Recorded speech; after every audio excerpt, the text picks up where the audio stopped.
Hello, friends. Before I read more in this book, I wanted to talk a little bit about your assignment yesterday. You all were supposed to complete a writing assignment that asked the question about Little Red Riding Hood and how that was so prevalent in chapter 14 and looking to see what that might symbolize. And most of you picked up on the fact that in chapter 14, Little Red Riding Hood was like Anne Marie, and it was really easier for you guys to see those connections. And sometimes in literature that's called a parallel. In math, parallel lines, they go along with each other. So in a book, it's like comparing two things and seeing the relationships between them. So you guys also picked out the fact that the wolf symbolizes the soldiers. And some of you even went as far as to say that Little Red Riding Hood could symbolize the Jews during this time.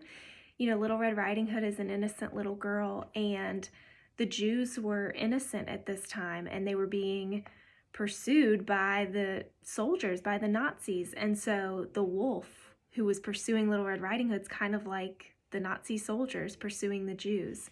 So I was really impressed with reading your writing. And I wanted to share one other symbol from chapter 14 that I didn't ask you about, and I'm not sure if any of you picked up on this, but if you did, let me know, and also let me know if you agree, because this is my thinking, and I just wanted to share another symbol with you. So in chapter 14, it really described the path that Anne Marie was on, and it went into detail about how she, it got dark and she might stumble along the way. And it was really hard to see, and we kind of could infer from that it was probably really scary for Anne Marie.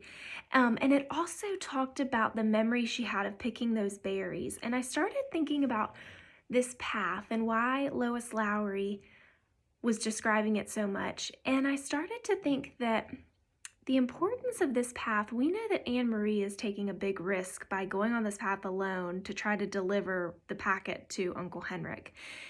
And I kind of thought of the path as a transition for Anne Marie. Not only is it a transition of bringing the packet from one place to another, but it's also kind of like, because she's doing that, it's symbolizing Anne Marie's path from childhood to adulthood. Because Anne Marie is doing something really brave right now. She's really risking her life. She knows that there might be soldiers, and we found out there definitely were soldiers on the path. And I kind of thought about, as you grow up, some things get easier, and then there are some stumbling blocks. Just like on the path, there were some stumbles. And then as you grow up, you have those memories that you recall, just like Anne Marie was recalling the berries. So just thought that was interesting, and maybe you picked up on that too, and then if not, maybe you agree with me, maybe you disagree. I'd love to hear your thoughts. So today, I'm going to read chapter 15, and then I'm going to make a new video for chapter 16 so that this video isn't too long. I didn't want to leave you on a cliffhanger. I know how that upsets you. It's a good thing, but I know how you're eager to hear more. So I'm going to be reading Number the Stars by Lois Lowry, and I'm going to start out by reading chapter 15, which is called My Dogs Smell Meat. Anne Marie's mind raced. She remembered what her mother had said. If anyone stops you, you must pretend to be nothing more than a silly little girl. She stared at the soldiers. She remembered how she had stared at the others, frightened, when they had stopped her on the street. Kirsty hadn't been frightened. Kirsty had been, well, nothing more than a silly little girl, angered because the soldier had touched her hair that afternoon.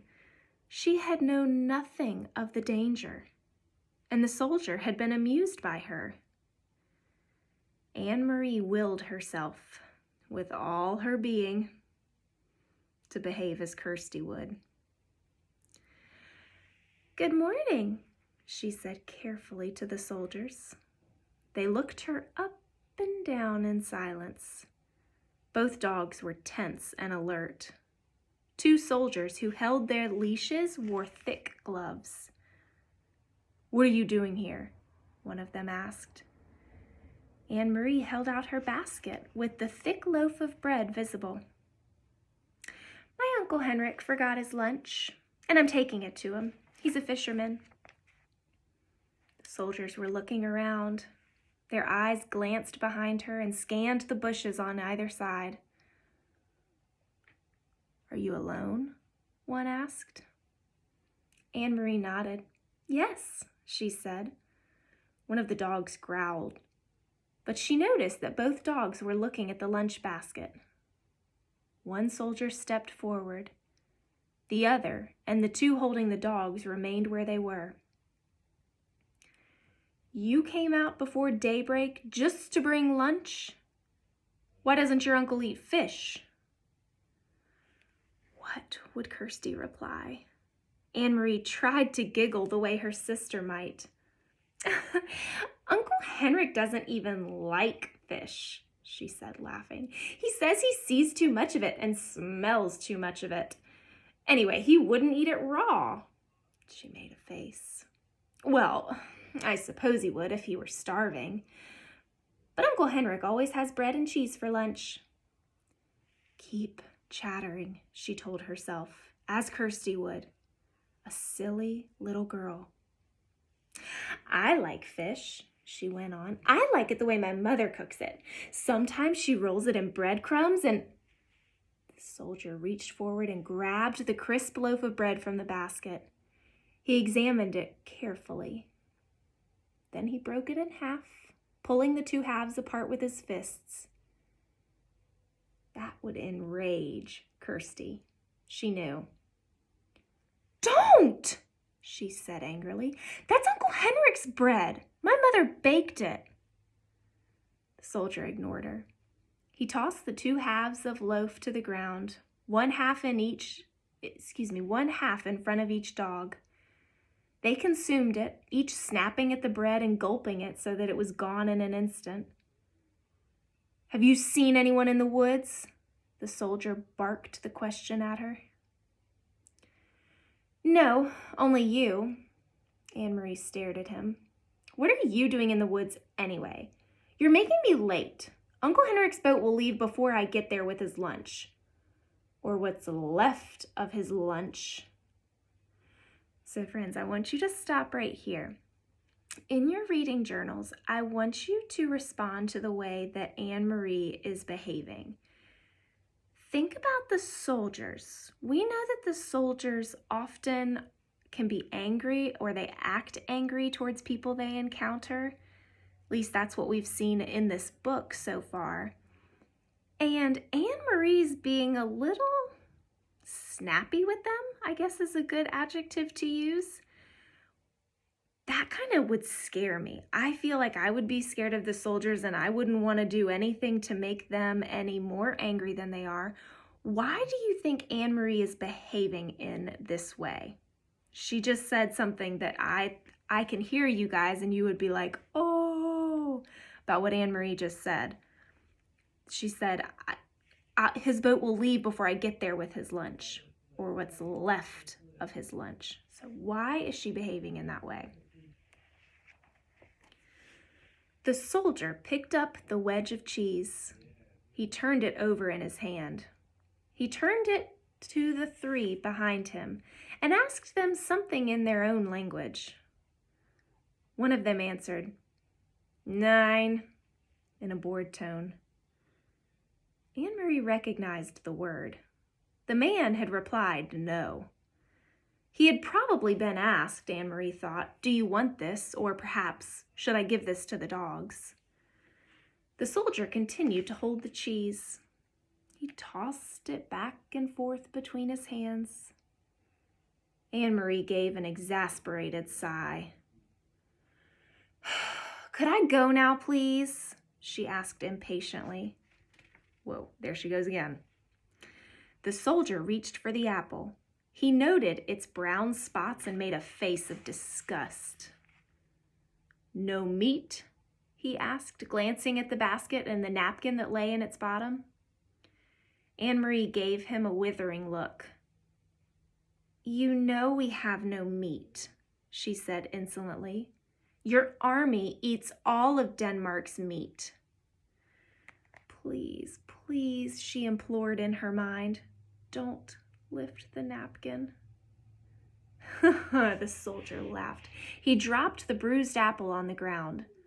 One of the dogs leaned forward, pulling at its leash, sniffed the apple, and stepped back. But both dogs still looked intently at the basket, their ears alert, their mouths open. Saliva glistened on their smooth pink gums. My dogs smell meat, the soldier said. They smell squirrels in the woods, Anne-Marie responded. You should take them hunting. The soldier reached forward with the cheese in one hand as if he were going to return it to the basket. But he didn't. Instead, he pulled out the flowered cotton napkin. Anne-Marie froze. Your uncle has a pretty little lunch, the soldier said scornfully, crumpling the napkin around the cheese in his hand. Like a woman, he added with contempt. Then his eyes locked on the basket. He handed the cheese and napkin to the soldier behind him. Wait, what's that? There in the bottom, he asked in a different, tenser voice. What would Kirsty do? Anne-Marie stamped her foot. Suddenly, to her own surprise, she began to cry. I don't know, she said, her voice choked. My mother's going to be angry that you stopped me and made me late, and you've completely ruined Uncle Henrik's lunch, so now he'll be mad at me too. The dogs whined and struggled against the leashes, nosing forward to the basket. One of the other soldiers muttered something in German. The soldier took out the packet. Why was this so carefully hidden? He snapped. Anne-Marie wiped her eyes on the sleeve of her sweater. It wasn't hidden any more than the napkin was. I don't know what it is. That, she realized, was true. I don't know what it is. She had no idea what was in the packet.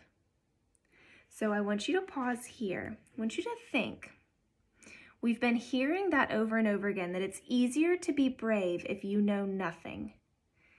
And we know that in this case, Anne-Marie really, truly doesn't know what's in the packet. So how do you think this scene might have been different if Anne-Marie did know what was in the packet? How do you think the events might have changed? What do you think might have happened?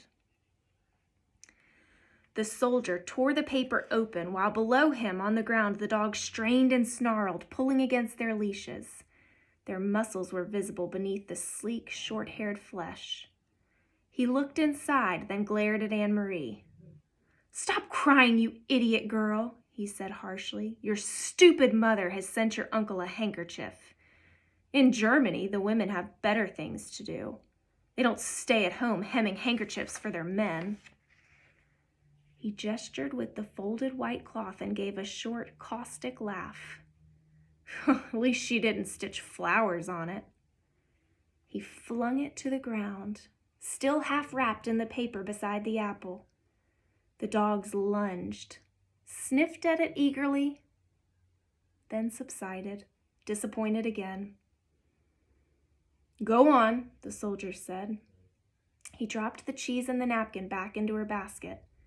Go on to your uncle and tell him the German dogs enjoyed his bread. All of the soldiers pushed past her. One of them laughed, and they spoke to each other in their own language. In a moment, they had disappeared down the path in the direction from which Anne-Marie had just come. Quickly, she picked up the apple and opened the packet with the white handkerchief inside. She put them into the basket and ran around the bend toward the harbor, where the morning sky was now bright with early sun and some of the boat engines were starting their strident din. The Ingborg was still there, by the dock, and Uncle Henrik was there, his light hair windblown and bright as he knelt by the nets. Anne-Marie called to him, and he came to the side, his face worried when he recognized her on the dock. She handed the basket across. Mama sent your lunch, she said, her voice quavering. But soldiers stopped me, and they took your bread. She didn't dare tell him more. So here's the last place I want you to pause in this chapter. Why do you think Anne-Marie didn't dare tell Uncle Henrik anymore? Henrik glanced quickly into the basket. She could see the look of relief on his face and knew that it was because he saw that the packet was there, even though it was torn open. "Thank you," he said, and the relief was evident in his voice. Anne-Marie looked quickly around the familiar small boat. She could see down the passageway into the empty cabin. There was no sign of the Rosens or the others. Uncle Henrik followed her eyes and her puzzled look. "All is well," he said softly. "Don't worry. Everything is all right." "I wasn't sure," he said, "but now," he eyed the basket in his hands, "because of you, Anne-Marie, everything is all right. You run home now and tell your mama not to worry. I will see you this evening." He grinned at her suddenly. "They took my bread, eh?" he said. "I hope they choke on it." So friends, that is the end of chapter 15. Like I said, I'm going to do another video in just a minute for chapter 16. So here's a chance to pause, make sure you've answered the questions for chapter 15, and then hop on to the next video so you can hear chapter 16.